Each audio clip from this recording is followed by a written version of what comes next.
నేను ఎమ్మెల్యేగా ఉండేవాడిని. నాకు ఎప్పుడు జనాలతో తిరిగే అలవాటు. నన్ను ఎందుకు ఢిల్లీ పంపిస్తా ఉన్నావు స్వామి?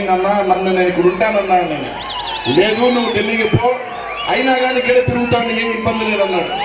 మీ అందరికీ కూడా చెప్తా ఉన్నా, మా 7 మంది శాసనసభ్యుల్ని కలుపుకొని అందరిలో కల్లా చిన్నవాడిని, అందరూ కూడా నాకు అన్నల సమానులు, వాళ్ళందరినీ కూడా కలుపుకొని నిత్యం మీతో కలిసి పనిచేస్తా, మీతో కలిసి ఉంటారని చెప్పి మీ అందరికీ కూడా తెలియజేస్తా ఉన్నాను. మీ అందరికీ కూడా ఏదో ఇచ్చినా కూడా, ఎందుకంటే ఒకటే చెప్తా ఉన్నా, ఇందాక అన్న చెప్పాడు మాకు వచ్చింది ఇదే అని.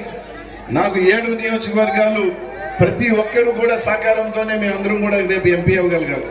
కానీ తప్పకుండా 7 నియోజకవర్గాలకి సమానంగా ఢిల్లీలో నా వంతు ఎంతైనా కష్టపడి తప్పకుండా వినుకొండ ప్రాంతానికి ఎంత మంచి చేయగలగాలో ఖచ్చితంగా